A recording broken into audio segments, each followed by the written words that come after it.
Kabayan, tulad ng ating nabanggit sa mga nakalipas, hindi sagabal sa atin ang kawalan ng malaking lupaing sakahan upang tayo ay makalahok sa produksyon ng pagkain, pansarili man o pangmalakihan.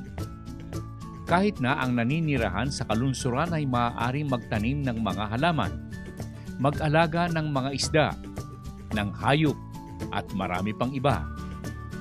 Tulad halimbawa sa paghahalaman, napatunayan na ang ilan nating mga kababayan sa ating palatuntunang ating alamin na pwedeng magtanim ng iba't ibang uri ng gulay o halaman sa sariling bakuran, kahit na sa bubong pa rin ng bahay.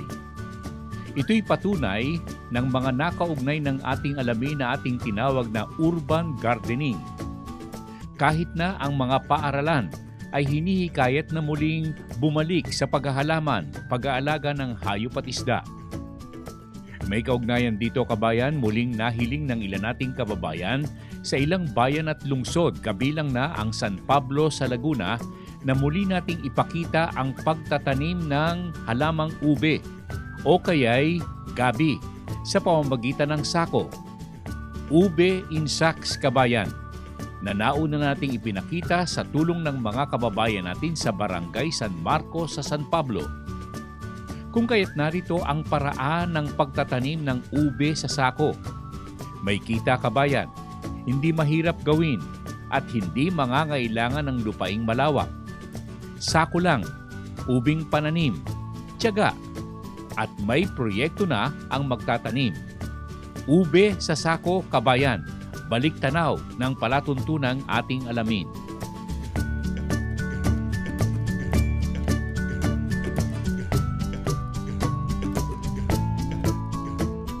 Noong unang panahon ng pagtatanim ay hinuhukay yung lupa. Okay.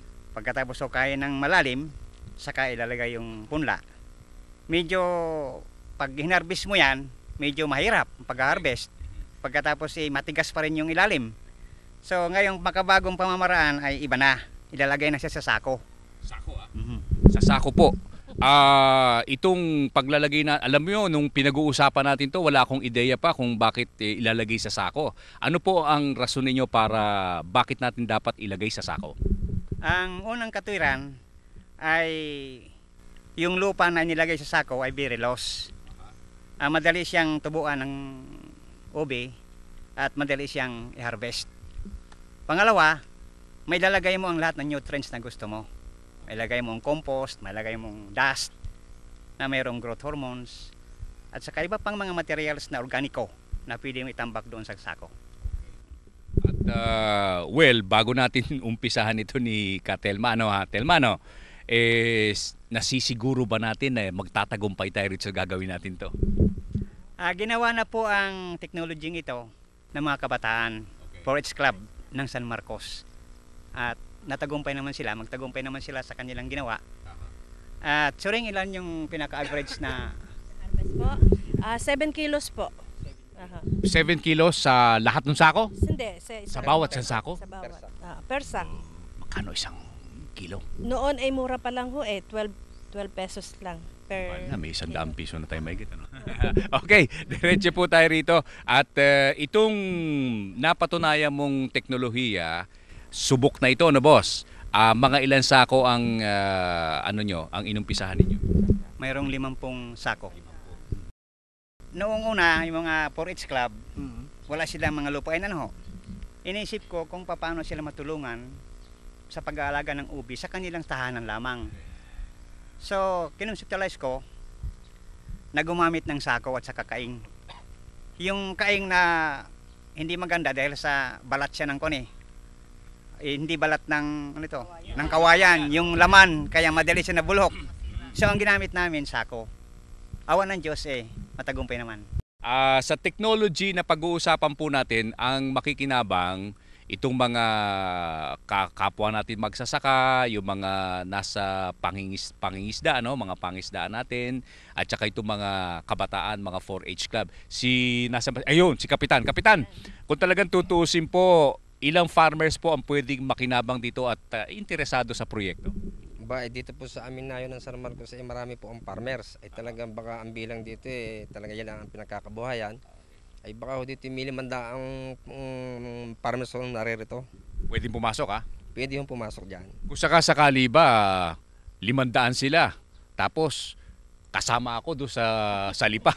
Hindi ba tayo maubusan ng merkado para sa ube? Hindi naman siguro, hindi naman siguro. Marami tayong matutulungan tungkol nga dyan sa napabalitang magandang pagtuklas sa ube. Okay. Umaasa po ang San Marcos na gagabayan po din ninyo ng aming paggagawa niyang ganyang proyekto. Kasi balita ko talagang very popular ang no? Kinampay na ube, no? Baka naman dumagsa. Yung pang libo-libong manonood sa atin, baka lahat magtaniman ng ube. At least marami ho tayo natulungan naman dyan. Okay. Pero sa palagay ko, hindi maubos ang merkado. Ano po? Opo. Ano po pangalan na? Marino Cosico po. Kosiko ka rin ka. Pareho kayo. Okay, magkapatid ho kayo. Hindi po, magpinsan. Siya po ang Pisan. president ng PAPSI. President ng BAPSI, yan yung nangihingi ng pondo sa ating alamin sa Kongreso. Ayaw Oo nga.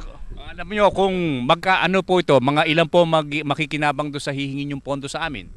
Ay sa kasalukuyan po, ang amin pong membro ay nasa mahigit pong 20 po. Ganon. Opo. Pwede makinabang yan, pati mga kabataan pa, no? Opo. Okay, umpisahan po natin itong technology nito. Ano una natin gagawin? Si Telma. Ayan po, tatanggalin po natin yan muna. Paliwanag mo ng gusto. Oo, tatanggalin natin siya. Tapos, kasi maganda sexy eh. Kailan ho? Ano yan? Sexy ho. Okay. Maganda sexy. Ayan, ganyan ho. Una. Okay. Ayan. Ano ang tawag nyo doon sa putol-putol na kukunin natin? Putol-putol. Hiwa-hiwa. Ah, Binhe. Ah, Ito binhe. po itatanim. Ayun. Ito pong binhe. ang tawag nila is set, ano? Set. Okay. Oh. Ayun ho ang tawag diyan. Set daw. Mga gaano kalaki po ka Telma ang ating kukunin? Bawat piraso? Ganito lang po kalaki siguro. Tama na. Wala bang pinipiling size yan ka Luis? Wala namang pinipili, pero importante na meron siyang busngi. Ano po yung busngi? Yung nodes, yung pagbubuhatan ng ugat. Ganon. Ah, Saan po ang pinaka-busngi dyan? ere. Yun. Ano po, yung hukay na yun o yung pinaka-nodes, buko? Pinaka-buko. Yun. Makikita naman ang buko eh. So kung sakasakali pong susundin natin yung kinagaulian ng mga Chinese, mga Chino, ano po, pwede pa nating panipisin yung pwede pa nating panipisin. Pwede pa rin. Pwede pa ito.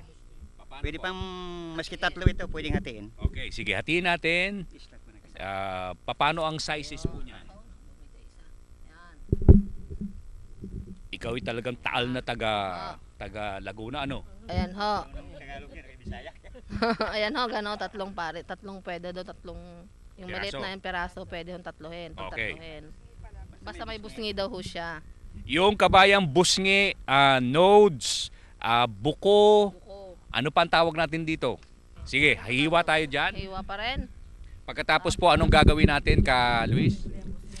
Pag nahiwa na siya, ready na siya for planting. Ang paalala po natin ang sinasabi ninyo, ang pagpuputol hindi dire-diretso. Oo. Dapat slanting ang pagpuputol para meron siyang ano. Biglaan. Biglayin natin. Baka maabot Hindi ho, tayo. sige ho. Ayan, Yo. yun ho. Ay nabiglang masyado. Hiwa natin, hiwa. Kala ko ibibigay mo sa akin yan. Ay, nga pala, huwag na yan. Okay, di. Sige. Ito na lang ho Okay. isa-isa. Okay, Para may isa. Yan. Ganun ho. Teka muna, habang naghihiwa ka, Oo. saan tayo pwedeng kumuha? Bakit kinampay pa ang pipiliin nating pananim na ube? Kasi daw, ito daw po ang mahal na ube. First class daw po. Kaya itong hinanap naming ube. Okay. Oho. Sa pagpili natin ng kinampay, mga ilang kilo ang pwede nating makuha sa bawat puno? Isang bunga lang ba ang puno ng ube? Isa lang po. Pero ito po yung nabubunga rin sa taas eh. Pag nakaugat na ho siya yung taas, nabunga din yung sanga, yung mga... May bunga din siya, marami rin ho siyang bunga. Hindi lang, hindi lang ito. Pwede na tatanim. Oo, pwede rin daw po. Opo. Ibig sabihin, bukod bunga sa ilalim, may bunga pa sa ibabaw. Oho. Aba, totoo ba yan? Totoo ho yan. Kasi binabanggit ito ni Rolly. Ang kuno niya parang patatas eh. Ganon. Pero yun, Pero maliliit siya. kinakain din ba yun? Oh, kinakain din ho. Ginugulay din ho yun.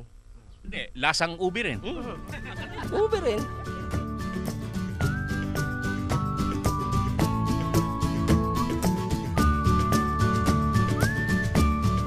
Bukod sa ube sa sako kabayan, mga gulay, at iba't ibang uri ng halaman sa loob lamang ng inyong bakuran o sa bubong ng inyong tahanan.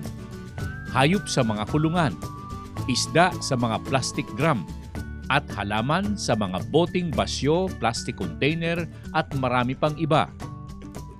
Urban gardening kabayan mula sa palatuntunan. Ating alamin.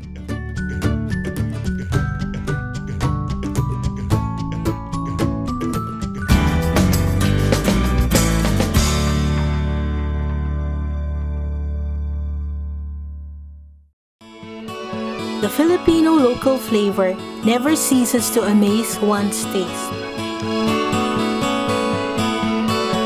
It brings you home to the good old times. Jerry's Farm Products, available at selected leading supermarkets and dealers. Kabayan, talagang hindi matatawaran ang bisang taglay ng Feed Pro. Malaki po maitutulong. Una-una po, natural siya. Halos organic na rin po. Yung Feed Pro ay maganda. Ang pakain nila, talagang nakikita na naman namin sa aming mga alaga. Talagang mga nabulas na sila. Talagang malalaman, hindi sila matataba. Before dito, nasubukan ko talaga itong babuyang walang na-research ko sa internet. Okay siya. Hanak nga, hindi ako nagpaligo ng baboy buhat nung from week hanggang sa ibenta ko. Hindi ako nagpaligo kasi wala akong time. Dahilan kung bakit lalong dumarami ang gumagamit ng Feed Pro. Sa Feed Pro kabayan, makatitiyak kayong lalaking malusog ang inyong mga alaga. Ang Feed Pro ay walang halong anumang kemikal, hormones at antibiotiko. Lahat ng sangkap ay tungo sa likas na pagpapalaki ng inyong alagang baboy. Likas din ang paraang gamit. PIGS, Profitable Innovative Growing System. Bawas gastos, bawas trabaho, at halos walang masamang amoy. Kaya kabayan, pumaris na sa mga gumagamit ng Feed Pro. Lahat sila ay nasisiyahan. Mag-Feed Pro na, kabayan!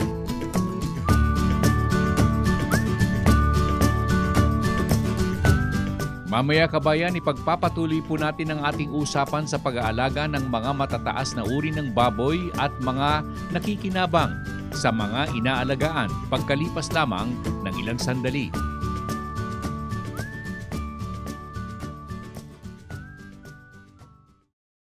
Craving for some ice cream? Is it Rocky Road or cookies and cream? How about mango and coffee latte? Learn your favorite ice cream flavors. Join the French-style ice cream making by GSK Gabayan sa Kabuhayan. Para mag-enroll saan man sa aming mga seminars, tumawag sa Gabayan sa Kabuhayan hotline 825-6564 or 825-7454 o mag-text sa 0917-315-1654 or 0908-869-9657.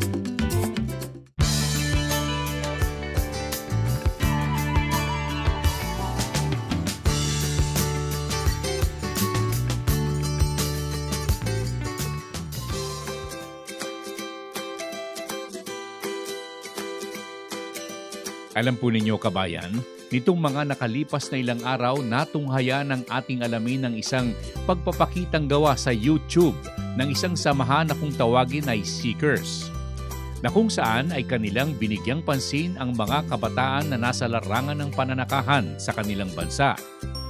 Ang aming nakita ay ang pag-aalaga ng baboy sa isang bakurang sakahan. Nakagala ang mga alaga kabayan. Walang mga mamahaling paraan sa mga bahayan. Nasa lupa lamang, nakagala at pawang masisigla. Ganito rin ang naipapayo ng ating alamin sa mga kababayan po natin.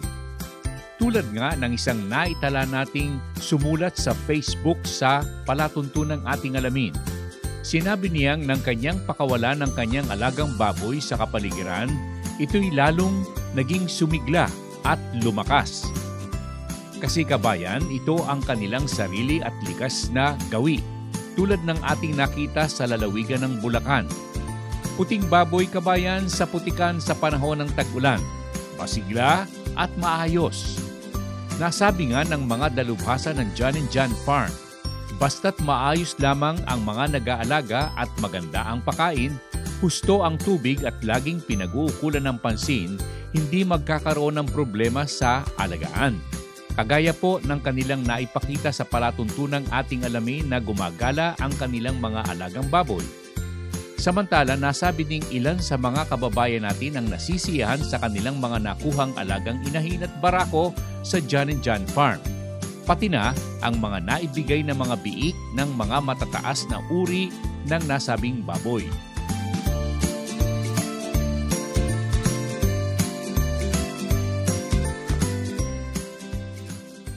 Any given time, ilan ang mga biik na lumalabas nakukuha ninyo? Yung sa pagbiik, ang average ng later size na 10 kada inahin. So 300 times 10. Para hindi 10 times 3. 300 times 3. 3,000. 3,000. Kada isa inahin 10 ang later size ng biik. So iyaan na ibebentang lahat yung mga biik. Hindi, actually kami nagpa-partner also. Nagpapalaki kami partner. Tapos nabibili lahat? Nabibinta kami partner. Okay. Kailan pa ho kayo nag-umpisa, Mang Jose, ng pag-aalaga ng baboy? Kayo mismo, wala pa siya? Ay ako'y matagal nang dahil nung itayo namin ang aming feed mills, Ambition Feed Mills, 21 ng taon, ay noon ako'y nag-umpisa na ng pag-aalaga ng baboy. Lamang, ay di, andyan mga ilan, 3, 4? Ang dyan, mga 3 years. 3 years. Mahigit na 3 taon na kaming nagbunugan ng dyan and dyan. Pero ang pamilya po ninyo nasa pag-aalaga na ng baboy?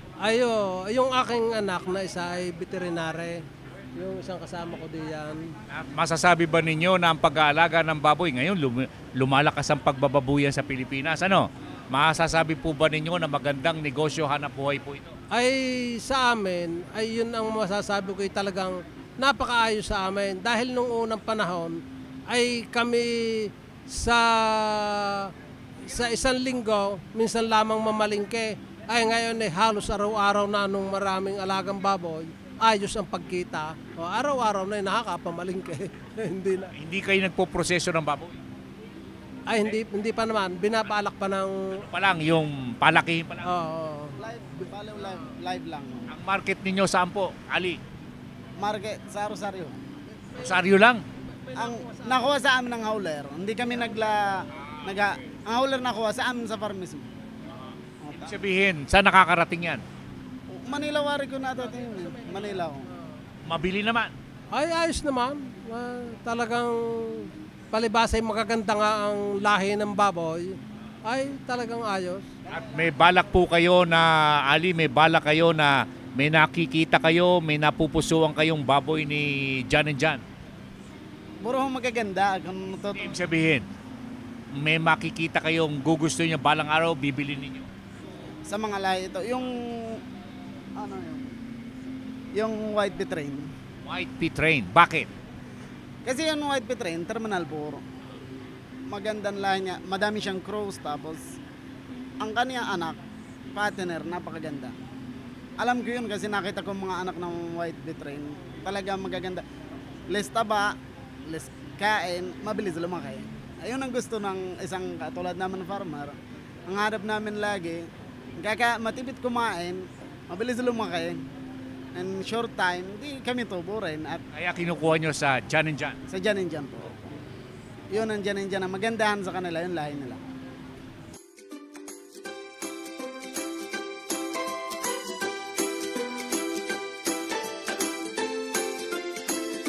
Alam po ninyo kabayan, sa pag-aalaga ng baboy, kung tayo ay magsisimula sa magandang lahi, ang lahat ng ating makukuha mula sa mga inahing mataas na uri, magiging maayos din at hindi kakikitaan ng problema lalo na sa paglaki ng mga ito.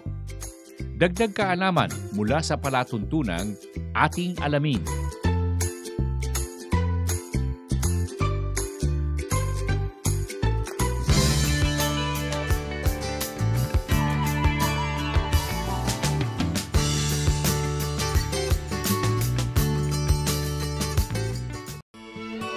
The Filipino local flavor never ceases to amaze one's taste. It brings you home to the good old times. Jerry's Farm Products, available at selected leading supermarkets and dealers. Kabayan, talagang hindi matatawaran ang bisang taglay ng Feed Pro. Malaki po maitutulong. Una-una po, natural siya. Halos organic na rin po. Ang Feed Pro ay maganda. Ang pakain nila, talagang nakikita na naman namin sa aming mga alaga. Talagang mga mabulas na sila. Talagang malalaman, hindi sila matataba. Before dito, nasubukan ko talaga itong babuyang walang na-research ko sa internet. Okay siya. Hanak nga, hindi ako nagpaligo ng baboy buhat nung from week hanggang sa ibenta ko. Hindi ako nagpaligo kasi wala akong time. Dahilan kung bakit lalong dumarami ang gumagamit ng Feed Pro. Sa Feed Pro, kabayan, makatitiyak kayong lalaking malusog ang inyong mga alaga. Ang Feed Pro ay walang halong anumang kemikal, hormones at antibiotiko. Lahat ng sangkap ay tungo sa likas na pagpapalaki ng inyong alagang baboy. Likas din ang paraang gamit. PIGS, Profitable Innovative Growing System. Bawas gastos, bawas trabaho at halos walang masamang amoy. Kaya kabayan, pumaris na sa mga gumagamit ng Feed Pro. Lahat sila ay nasisiyahan. Mag-Feed Pro na, kabayan!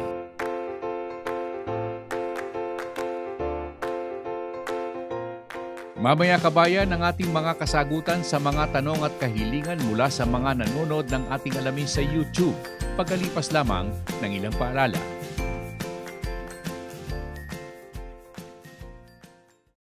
Craving for some ice cream? Is it Rocky Road or cookies and cream? How about mango and coffee latte? Learn your favorite ice cream flavors.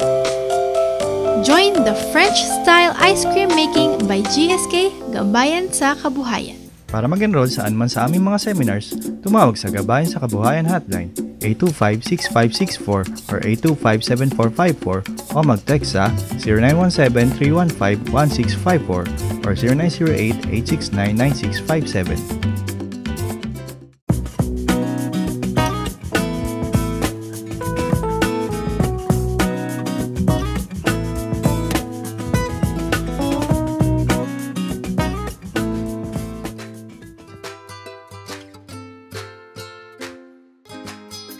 Okay, kabayan, balik po tayo sa ating programa sa araw na ito, Q&A. Mula kay Ray Dionisio Jr. Nahiling niya na sana ay maibalik po natin ang ukol sa dog breeding, pag-aalaga ng iba't ibang uri ng aso, sapagkat lagi siyang nanonood ng ating alamin sa YouTube. Ayan mo, Ray, mag-aayos kami ng ukol sa dog breeding sa ating palatuntunan sa mga susunod na episode. Mula naman kay Lawrence Maravilla ng Bataan na ngayon ay nasa New Zealand, nagpaparami siya ng tupa, Dorper kabayan sa kanyang alagaan sa Hermosa, Bataan. Sa kambing kabayan, lugi daw siya sa pag-aalaga. Hayaan mo, Doc Long, magpapakita tayo ng maraming paraan sa pag-aalaga ng tupa. Mula naman kay Christopher Kiamco mula sa Qatar. Lagi daw siyang nanonood ng ating alamin sa YouTube at siya ay may balak na umattend sa mga seminar pagbalik niya sa Pilipinas. At doon naman sa mga nagtatanong ukol sa pag-aalaga ng manok na darag mula kina Manny Lumbera at Diego Masilang ng Quezon. Narito ang isang bahagi ng usapan namin ni Miss Tina Esperanza ng Esperanza Farm sa Binangonan, Rizal.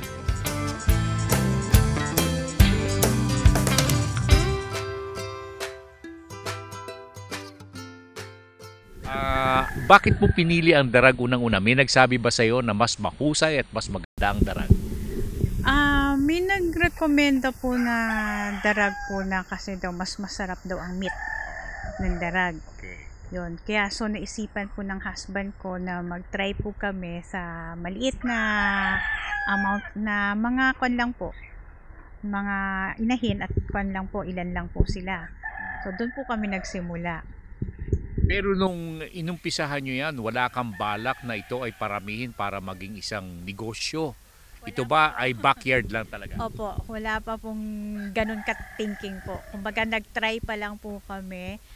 Then, nung so far then, tsaka lang ho na malakas pala. Tapos ito yung binibenta ng mga amang inasal, yung meat niya, ganun, yung hinahanap. Doon lang po nagkaroon na ho ng na pwede pala talagang pang negosyo po yung native chicken. Ibig mo sabihin, dun sa mga nag-umpisa ng mga inasal chicken, yung mga ibig sabihin na inihaw, ano?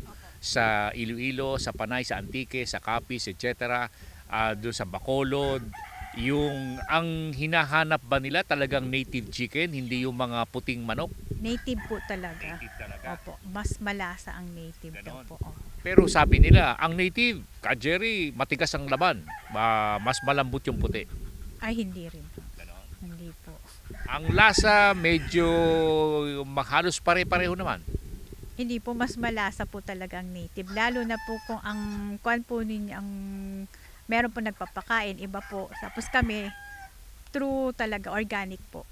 Mas malasa po. Yung talagang nasa paligid lamang niya. Okay, bakit ang napapansin ko kapag nag-iinasal sila, no? Yung mga tindahan, mga iba, bakit malalaki yung manok? Sabi ko, hindi naman ganito kalalaki ang mga native chicken natin. Bakit napakakalaki ng mga laman? Yun po kasi siguro talagang buhos ng pagkain po. Meron pong ganun talaga pambenta na po sa kanila. Yun po ang ginagawa nila. Kaya lang sa amin is breeder po kami. Kaya kwan lang po talaga ang pakain ho namin. Naka-control lang po talaga po. Ang ibig mo sabihin, Tina, doon sa lugar ng Kabisayaan, talagang number 1 ang mga native chicken para sa mga pag-iihaw-ihaw o tinatawag na inasal. Opo, yun talaga po hinahanap po. And ano ang tayo ng darag chicken ngayon sa buong Kabisayaan at saka sa Mindanao? Malakas po dun kaya lang masyadong malakas po doon. So madami na pong market po dun sa kwan. Kaya lumipat po kami ng Luzon. Opo, kasi dito sa Luzon wala pa po. So parang kaya nagkaroon ng idea yung husband ko. So parang kami lang po yung nauunang so far pagkaalam ho namin na may darag po dito. Kaya so karamihan ng market po namin through Batangas, Laguna, Bulacan, yun po. Okay, alam nyo kabayan, ito pong La Esperanza Native Chicken Farm, na ang natatangi pong alaga ay darag. Dito lamang po matatagpuan ng maraming darag at pinararami pa. Medyo nahinto ng kaunti sapagkat gusto po nilang talagang mapalaki pa ang kanilang proyekto. Ang address po nila ay nasa Barangay Kasinay, Darangan, Binangonan, Rizal. At sa palagay mo, pwede niyong matapatan sa mga target date kayo, no? Mga ilang taon sa palagay mo pwede nating maparami ang ating darag? 1 to 2 years po. Okay na po siya Pero kung paano natin mapararami kung ang inyong darag ay pinagbibili mo sa sisiw pala. So may target po kami na ang bentahan hanggang itong March lang po. Then after that, lahat po ng kami na po. Alaga ko na po. So sa pag-aalaga ninyo, you are targeting 1 to 2 years mapararami na natin. Ube po sana po.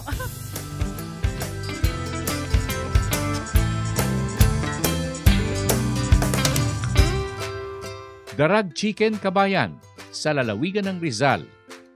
Samantala po kabayan, sa mga darating na episode ng ating alamin, padadako naman tayo sa farm ng Marans sa Candon, Ilocos Sur. Marami silang iba't ibang uri ng mga manok. Maganda, pwedeng pang-alaga o kaya'y pang-negosyo. Antabayanan po ninyo kabayan ang Marans Chicken Farm sa palatuntunang ating alamin.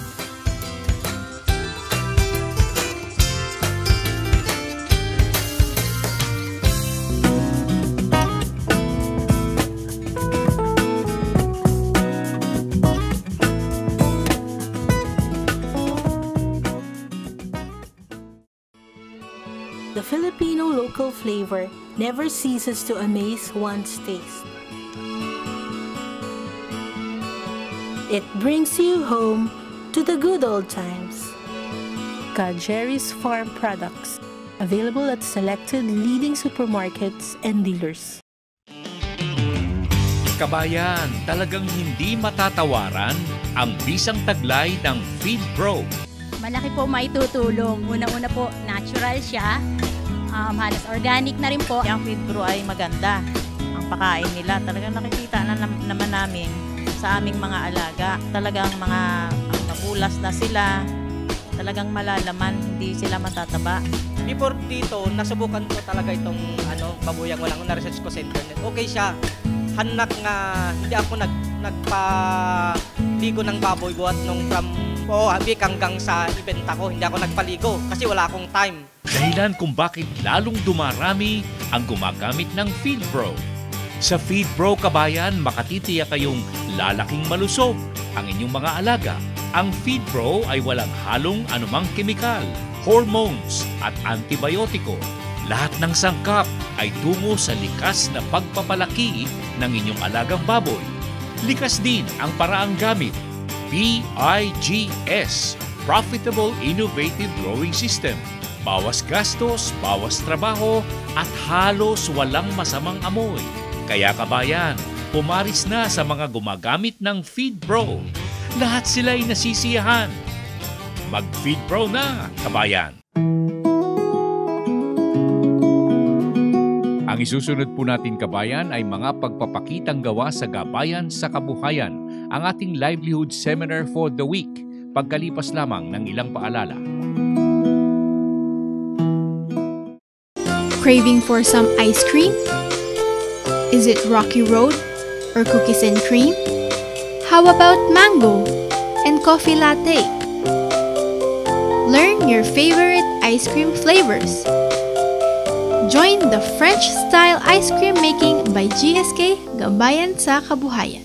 Para mag-enroll saan man sa aming mga seminars, tumawag sa Gabayan sa Kabuhayan Hotline 825-6564 or 825-7454 o mag-text sa 0917-315-1654 or 0908-869-9657.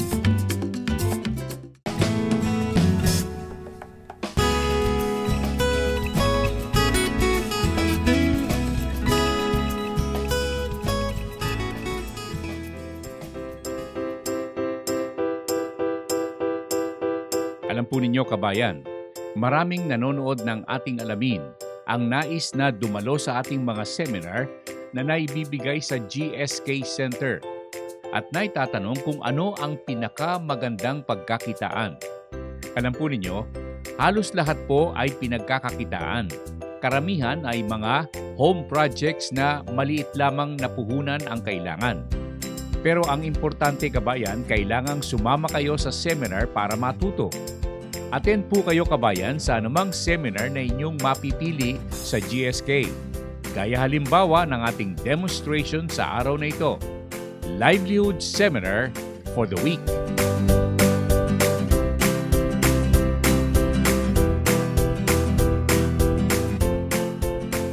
Okay, preparation. Tingnan ninyo to. Sa primero, magkakaroon tayo ng boiling water, no? Pagkatapos, cassava flour, extraction ng coconut milk, merong second extraction, merong first extraction. Sa actual po nating paggawa, mag-uumpisa po tayo dito sa kanan. O, ano yon? First extraction. Coconut, gagatain po natin, no? Ito na, o, dilagyan mo ng 3 cups water, pigain mo. O, pagkapiga mo, salain mo. O, pagkasala, ihiwalay mo dyan. I-set aside mo dito. O, nasa bowl. O, susunod, yung pangalawang gata. Nagata mo na eh. May sapal pa. Punin mo yung sapal. Pagkatapos, lagyan mo ng tubig. O, pagkatapos, pag napiga na, hindi nasa isang bowl na gayon. Na-filter nyo na yon. Lalagyan nyo ngayon ng powder milk. O, pagkatapos, lalagyan nyo ng yung 4 na itlog. Pagsamahin ninyo ngayon doon sa gatas. Pagkatapos, sasalain uli. o iset aside uli yung bowl dyan. E di 2 bowl na nandyan. First extraction, na meron lang 3 cups water. Tapos may second extraction ka, na nilagyan mo ng gatas, tinunawan mo ng gatas, ng powder milk, at saka nilagyan mo ng binating itlog. Ayan. O, di nandyan na yung 2 bowl, na set aside na. O, kumuha ka ngayon ng cassava flour. Lalagyan mo siya ng 2 cups water. Ayan. Tapos, hahaluin mo siya ng hahaluin. Tapos, ipipilter mo. O, isama mo rin dyan. E, di 3 na yan. Una, first extraction, na may tubig. Second extraction, na may gatas at may itlog. Tapos, cassava flour, na merong 2 cups na tubig. O, di 3 na yan. O. Ngayon, meron tayong boiling water. Itong boiling water, dito po natin isasama yung pandan leaves. Diba? O, pag na-boil na yung pandan leaves, halimbawa, sinalang natin, nag-start siyang mag-boil, bigyan natin siya ng 5 minutes. No? E di kumulo siya ng 5 minutes. Ibig sabihin, well extracted na yung pandan leaves. Berding-berde na yung yung tubig. At ang bango-bango. 'Yon.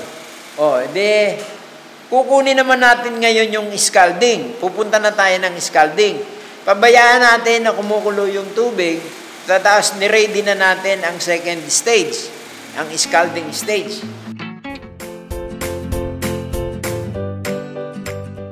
Kontak lamang po kayo sa mga telepono ng ating alamin na nasa TV screen o kaya'y sadya po kayo sa aming tanggapan sa Sukat, Parañaque City. Gabayan sa kabuhayan ng ating palatuntunan.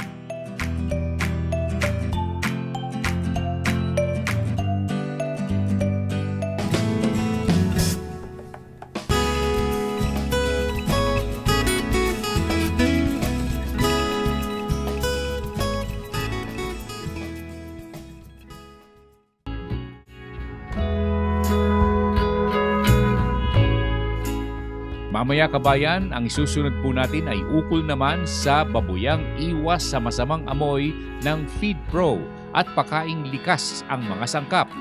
Pagkalipas lamang ng ating alamin Advertisers Directory.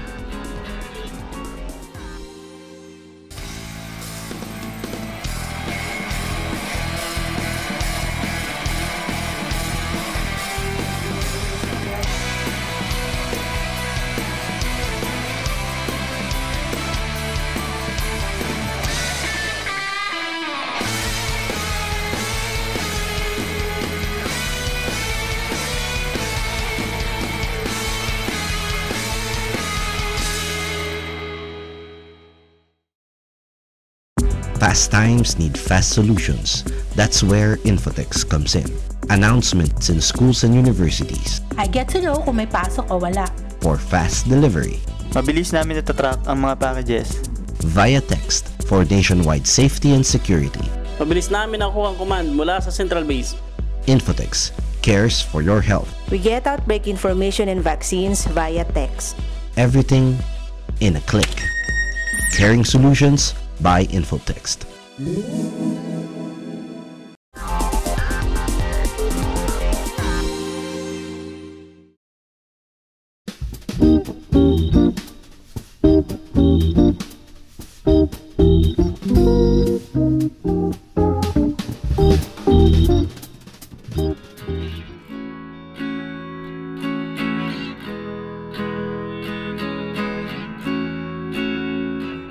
Alam po ninyo kabayan, nitong mga nakalipas na ilang linggo ay nakadalo ang ating alamin sa ilang usapan ukol sa pag-aalaga ng baboy. At ang isang napag-usapan ay ang problema sa mga sakit ng nasabing alagain. At siyempre napag-usapan din po ang ukol sa masamang amoy na dulot ng alagaan ng baboy na ang sinusunod pa rin ay ang lumang paraan. Sementado ang sahig at walang water pool sa likuran ng kanilang kinalalagyan. Napag-usapan ngang kahit na maglagay ka ng biogas sa alagaan, kung nakaipon ang mga dumi ng mga alaga sa mga bahayan, magkakaroon din ng masamang amoy na dala ng inyong mga alaga. Pero kung ang gagamiting paraan ay PIGS ng FeedPro, na ang sahig ay ipa at may paliguang water pool sa likuran ng kulungan na kung saan ay naroon din ang mga drinker, maiiwasan ng masamang amoy. Ang palit ng ipa ay bawat cycle ng pag-aalaga. Dagdag at bawas lang kung kailangan, kabayan. Ang tubig sa water pool ay pwedeng magpalit lamang ng 2 ulit sa buong maghapon. At sa pakain naman, kabayan, malaking tulong ang pakaing FeedPro sa dahilang walang sangkap na magbibigay ng masamang amoy sa dumi ng baboy. Ang sangkap ng pakaing FeedPro ay pawang natural o likas. Walang antibiotiko, walang growth hormone at iba pang mga kemikal. Kung kaya't natural o likas ang pakaing FeedPro. At ito, kabayan, ay napag-uusapan sa mga pulong-pulong at sa mga farm visits ng ating alamin at FeedPro.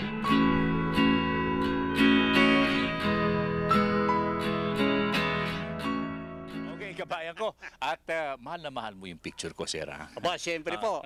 Kung hindi po sa inyo, hindi ko maalaman itong babuyang walang amoy. Pero bakit mo naman inilalagay sa pintuan ng inyong babuyan? Okay. Sir, mukhang anong tawag ito? Jumpsuit ng ano yan? Para sa Coverall po. Kasi dati po akong OFW, ito po yung ginagamit ko dito na pagka nagpapakain ako din, nag-aalaga. Okay. Sa mga OFW, napunta ka sa iba't ibang panig ng daigdig, ano? Ano ito? Barko? O sa barko po. Sa barko. Sabi mo, kapag ka naglalayag kayo, may satellite TV kayo. Opo. Nakakapanood ka ng TV. Opo. What about those who are with you? Yan ba naiinganyo sila na pumasok din sa pag-aalaga ng hayop na tulad ng baboy? Marami pong mga kasamahan ko na gustong mag-alaga ng baboy dahil doon nga pong napanood namin to sa nasa barko ko. Sabi ko, yan ang kay Ka Jerry, yan ang pag-uwi ko, magse-seminar ako diyan. Nag-seminar ka naman? Ayun pag-uwi ko nag-seminar ako, kaya nga po ayun, nakatapos ako ng kwan, tapos ayaw ko pa nga pong maniwala na yung alaga ng baboy walang amoy. Walang talaga amoy. Opo, di conscious po ako na tiningnan ko yung tinanong ko sa opisina nyo kung saan may alagaan na ganito. Kaya pinuntahan ko yung 3 po yung napuntahan ko.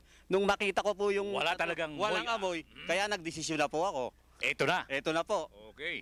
Medyo magastos tong ginawa mo. Opo, yun nga po, kaya napag-usapan po namin ni Doktor, magpapagawa po kami ng yung mababang local materials po.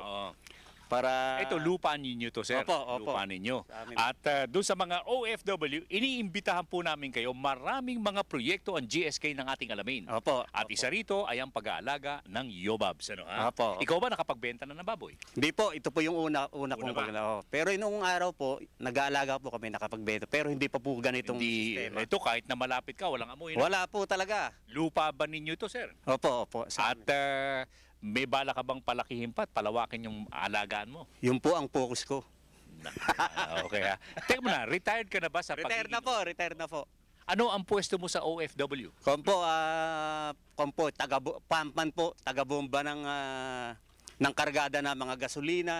Ano yung taga-bomba ng ano? Yung taga-pagpaandar po. Akala ko nagpapaputo ka ng mga bomba. Taga-pagpaandar po ng mga pump ng barko para maidiskarga. Didiskarga yung mga gasolina, mga oil, gano'n. Para ilipat sa ibang barko, sa mga truck, gano'n. Okay naman. At pag ayaw mo wala ka ng balak na bumalik? Wala na po, wala na. Okay. At ang binabalak mo, manatili ka na sa pag-aalaga ng Yobabs? Opo. Papalakihin mo, ha? Papalakihin ko po ito. Itong pinupuntahan natin na ito ba siya lang ang pinaka-mayor mo rito o meron ka pang mga taong nakaugnay?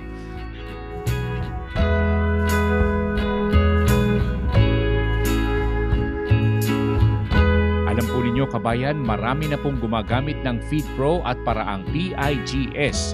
Nasisihan po sa kanilang pag-aalaga ng baboy. Ito ay sa dahilang bawas na ang dating problema dulot ng maruming alagaan at sa pakain naman, iwas na rin sa maraming problema sa kalusugan ng alaga. dahil sa likas na pakaing Feed Pro. Kabayan, ang lahat ng ito ay hatid sa inyo bilang paglilingkod bayan ng Feed Pro sa ating extension service ng palatuntunan. Ating alamin.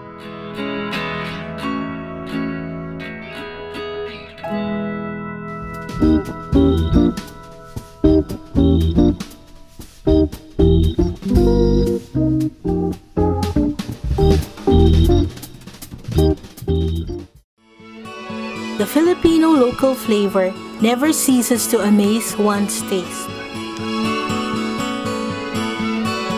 It brings you home to the good old times.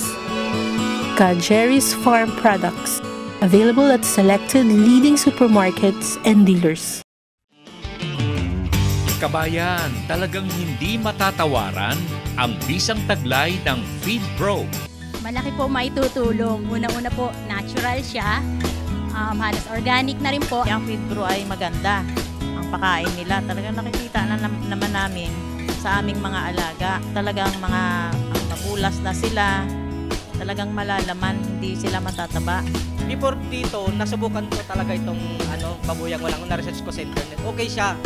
Hanak nga, hindi ako nagpaligo ng baboy buhat nung from Habik hanggang sa ibenta ko. Hindi ako nagpaligo kasi wala akong time. Dahilan kung bakit lalong dumarami ang gumagamit ng Feed Pro.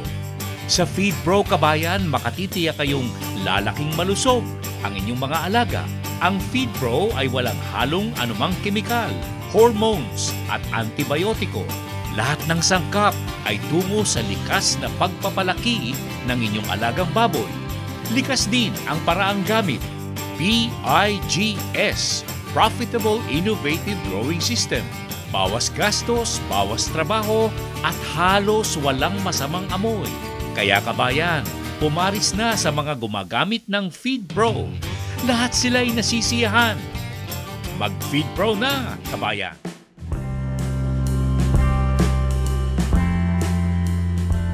Mamaya, kabayan, sa huling bahagi ng ating palatuntunan, padadako naman tayo sa bayan ng Paniki, sa lalawigan ng Tarlac.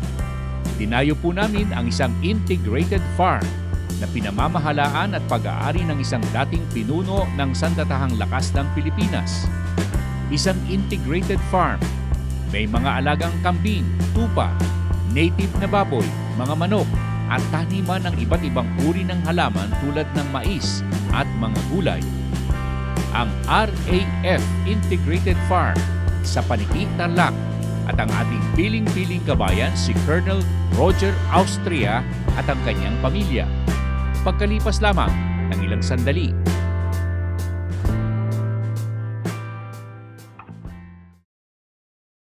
Craving for some ice cream? Is it Rocky Road or cookies and cream? How about mango and coffee latte? Learn your favorite ice cream flavors. Join the French-style ice cream making by GSK Gabayan sa Kabuhayan. Para mag-enroll saan man sa aming mga seminars, tumawag sa Gabayan sa Kabuhayan Hotline 825-6564 or 825-7454 o mag-text sa 0917-315-1654 or 0908-869-9657.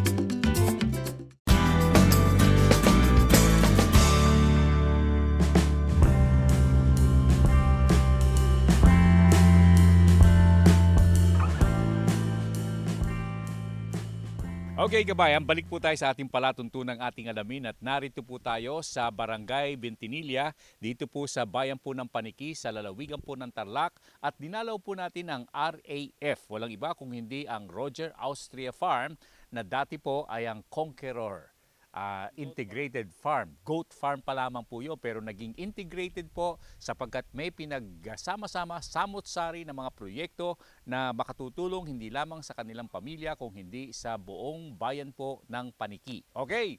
Pero I would like to introduce to you na siya po ay retired colonel from the military at siya po ay miyembro ng ating Sandatahang Lakas sa kalupaan, no? Philippine Army. Okay. Roger, Colonel, bakit ka napapunta rito at ito ba ay pangarap mo na habang ikaw ay nasa serbisyo sa gobyerno? Hindi po. Bali, nag-engage po ako sa kambing dahil po sa hilig ko po na kumain ng kambing. Pag nagbabakasyon po ako galing sa destino, ay nagpapakatay po ako ng kambing pagka ako po ay nakabakasyon. Dahil po doon, may pambili po tayo ng kambing. Ang problema, wala pong mabiling kambing. Kaya po sabi ko doon sa aking caretaker po dito sa farm, mag-alaga tayo ng kambing para pagka gusto nating magkatay, meron tayong kakatayin. Doon po nagsimula. Opo. So doon po, nung nagsimula na po doon, nag-alaga po kami ng 5 inahin, saka isang isang bulugan, at napadami po namin noon yung 5. Then nag-research po ako sa internet. Doon ko po nakita na may mga successful goat raiser po pala dito sa atin. At yun po yung nag-encourage sa akin dahil nung nakita ko po yun, nagbisita po ako sa farm nila. Pinuntahan ko po yung farm nila, yung mga successful goat raiser. At nung nakita ko po, parang gusto ko agad-agad, kinabukasan, mag-start na rin ako kasi parang nakaka-relieve ng parang nakakatanggal ng stress. Excited ka kagad? Excited po ako dahil pang anti-stress po siya. Dahil kung ikaw po ay stress sa trabaho at nakita mo ngayon yung mga alaga mo, lalo kung nagpapakain po, ang sarap po ng pakiramdam. So doon po nagsimula, mula sa 5 hanggang sa, actually yung pinagsimulan po namin, light materials, yan lang po, light materials. Gawa lang po sa mga kawakawayan. Then, nung naparami na po namin at natutunan ko po yung pag-cross ng native sa imported goats, pwede palang i-cross. Sinasabi po nila nung una na mahirap daw kasi baka mahirapang manganak yung native. Pero nung nasubukan po namin, ang kailangan lang po pala, iminomonitor mo. Pag manganganak na po siya, tutulungan mo siya para mailabas niya yung baby niya na goat, no? So mula po doon natutunan namin, so nagdagdag po ako ng mga inahin, bumili ako ng imported na barako. So nakapagpalabas kami ng mga upgraded goats. Then yung mga upgraded po na yon, yung lahat ng babae iniwan po namin. Yung mga lalaki lang po ang binebenta namin. So from there, yung mga babae na yon ginawa na naman naming inahin. Kaya nga po, naging F1, naging F2 siya, meaning 75%, naging F3, 87.5% na yung bloodline niya na imported hanggang naging F4. Hanggang ngayon po, meron na po kami mga purebred. Okay. Wala ba namang tutol ihuli natin yung parents, Wala ba naman tutol si Mrs.? Wala po. Kasi yun naman po talaga ang gusto namin na magkakalapit kami. At saka ito nga, masaya na rin kami na at least meron kayo maski papaano ay na-establish na ganitong proyekto para sa ganun ay dagdag din sa income namin. So sa akin po ay wala. Gustong-gusto ko pa nga po dahil anytime na kailangan namin siya, nandun lang siya. How many children do you have? 1 po. Isa pa lang. Okay. So bukod sa may pensyon, mayroong pang farm, Opo. Okay, maganda ba naman ang ibinigay sa inyong buwelta? Opo, okay lang po. Maganda po dahil yun nga po, wala ka ng boss, ikaw na ang boss. Tapos kagaya niya dahil nakita ko nung siya po ay nagtatrabaho pa talagang stressful. Pero nandito po siya ay talagang stress-free po dahil po nakikita niya yung mga alaga. Pag uwi niya sa bahay ay iba yung aura niya, iba. Opo. Basta sabi ko po, wag lang matransfer yung pag-ibig niya dun sa kambing sa amin. Di bali, kakainin naman niya yun Okay. Kasi dun sa kanyang dating trabaho, pag umalis siya ng bahay, medyo very stressful. Yes po. Hindi ka pares dito, umalis man siya, bumalik man siya dito, nasa kambing siya. Yes, okay po. Okay, sir.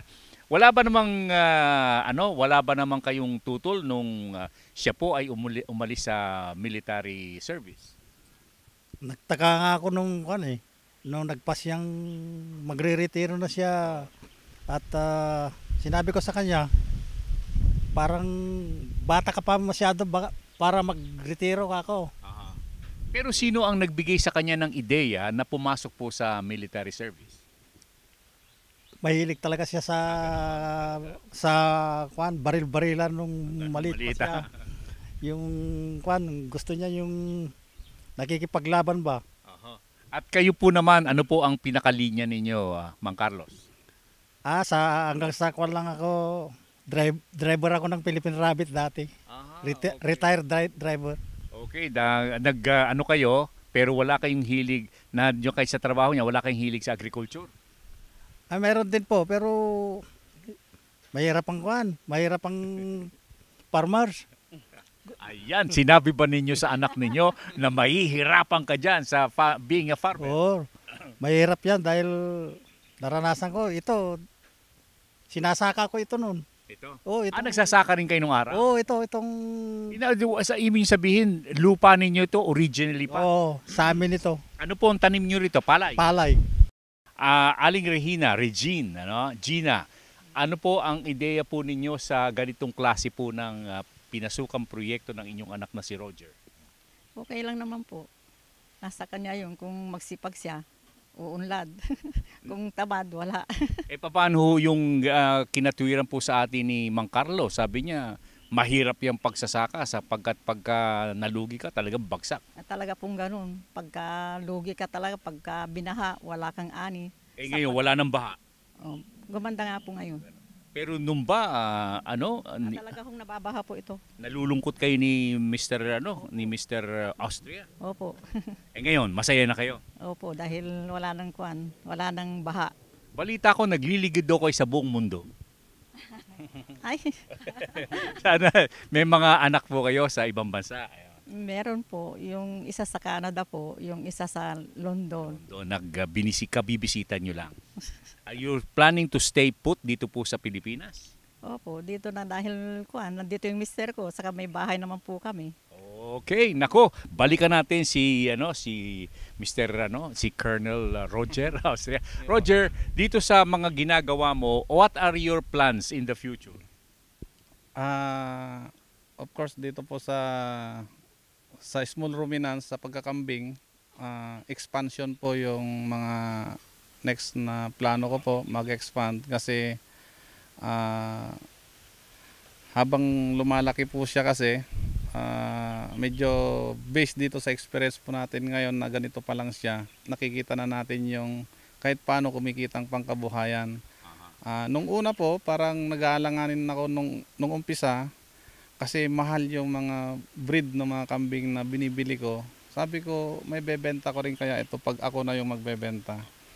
Then, nung na-experience ko po na binibili po nila. Okay na. Sabi ko, ito na talaga. Kasi pwede palang mabenta mo rin dahil mahal yung mga pinanggalingang lahi, mga bloodlines. Galing pa po kasi ng Australia at saka US yung mga bloodlines ng Anglo-Nobian at saka yung Boer. Nung nakita ko na mabebenta pala talaga siya, okay na. Mas lalo akong nagpupursige na may iangat po siya. Okay. Tapos sa ngayon po, dahil nakita ko po yung kagandahan sa pagkakambing, ginawa ko na po siyang integrated farm. Kaya what are your project in your integrated farm? Ito po, dahil dati kambing lang siya, ngayon nung naging integrated, may mga anak na po siya. Ang anak po niya, yung Conqueror Goat Racing na po. Meron na po tayong yung tinatawag naming unbeatable native pigs. Ibig sabihin, nanganak ng baboy ang iyong kambing? Hindi po. Hindi po. Bali, yung proyekto mo, nanganak. Opo. Baliktad po ang nangyari dito eh. Nauna pong, nahuli pong ipinanganak yung mother. Nagkaroon, nung naging integrated, saka siya nagkaroon ng mga anak. Native pigs. Native pigs, unbeatable native pigs. Okay. Yung Big Tricks native chicken and ducks, no? Tapos yung sheep, yung mga tupa po natin, yung stormtrooper mango farming. So, dito po kasi ako nag-enjoy. Yun po yung passion ko. So, happy na ako sa ginagawa ko. Kahit paano, may konting kitang pangkabuhayan pa. So yun po, masaya. Okay, at nasa inyo ating kasama rito na wala. Dito. Halika dito. Si Jessica. Jessica, matanong kita Jessica, sapagkat bago tayo magkahiwa-hiwalay, ano ang nakita mong kagandahan ng proyekto ni Roger? Actually, sir, kaya po kami na ano din sa kanya kasi nakitaan nga po namin siya ng yung dedication po niya tsaka yung kagustuhan po niyang matuto. Di kagaya po kasi ng ibang farmer na pag nalugi sila, tigil na sila doon. Nag-stop na sila. Unlike po siya, pag nagkaroon po siya ng problema, hinahanapan po niya ng solusyon. So, yun po yung kagandahan sa kanya. Kaya talagang di po kami nagdalawang isip na siya po yung ipasok namin doon sa search for outstanding farmer po. Sa Okay, for the search for the outstanding farmer dito sa lugar ninyo, sa Paniki Mona, no? Sana siya nakarating sa inyong pagtatasa? Nanalo na po siya sa provincial level. So, nandun na po siya sa regional level. Na-visit na rin po siya ng mga evaluators from DA Region 3. So, nag-aantay na lang po kami. Hopefully po, manalo po siya. At ano ang linya mo, Jessica? Sa animals po. Sa animals, sa livestock and poultry? Apo, apo. At anong pinakamaganda rito sa inyong Paniki? Ang nagaan po talaga dito dahil nga mga Ilocano po ay mga kambing, mahilig po sa kambing, pinapaitan. Talagang sa kambing po. Yun lang po ang hirap po kasi halos backyard po kasi yung mga farmers. So bibihira po yung gaya po ni sir na gantong malakihan farm na po. Another po is yung sa native pig. Marami rin po nag-aalaga dito ng native pigs. Backyard type din po. Okay. At sino ang ating Municipal Agricultural Officer ng Paniki? Si Mr. George M. Payumo po ang ating... Si George ba ay saludong-saludo sa mga proyektong kagaya ng binibisita mo ng kay Ka Roger? Si kay Colonel Austria. Opo. Sa totoo lang po, rin po ni Sir. Supportive po siya sa lahat ng program din ni Sir Austria. Okay, kabayan, Jessica Ramos, Jessica Ramos ng Paniki. At syempre, ang ating pong si Mami Regina at saka si Mr. Carlos, ang mga magulang ng ating piling-piling kabayan sa palatuntunang ating alamin. At saka si Mr. and Mrs.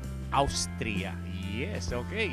At sila po ang tambalan na talaga nagbibigay buhay sa isang proyekto na sinimulan po ng isang sundalo sa ating pong isang kawal na kapiling po natin sa lahat po ng bagay sa pagtatanggol ng ating karangalan at ang ating buong bansa, kabayan ko. Walang iba kundi ang pamilya po ng Austria.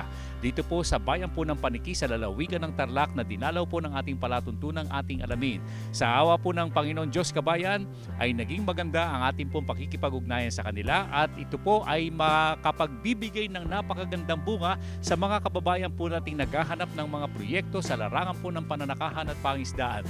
Okay, sa ngalan po ng pamilya po ng Austria at syempre si Jessica, ito po naman ang inyong lingkod ka Jerry Hieronimo, nagsasabing ang larangan ng pananakahan, pangisdaan, mga palatuntunang pangkabuhayan, kagaya po ang ating pong dinalaw na RAF Farm sa lalawigan po ng Tarlac sa bayan po ng Paniki. Nagsasabing hanggang sa muli, mabuhay po kayong lahat, kabayan.